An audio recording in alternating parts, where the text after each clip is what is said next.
I am going to break this presentation up into a few different chapters.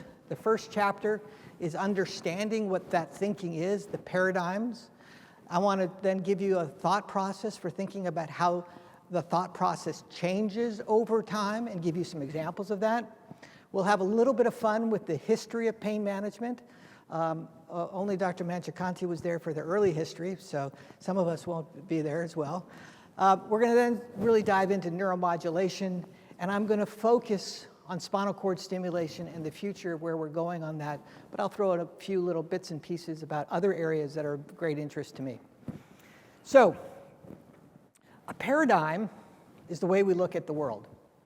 It is a standard perspective of ideas, it's the way that we think about things, and it is not just related to medicine, but it's science in general.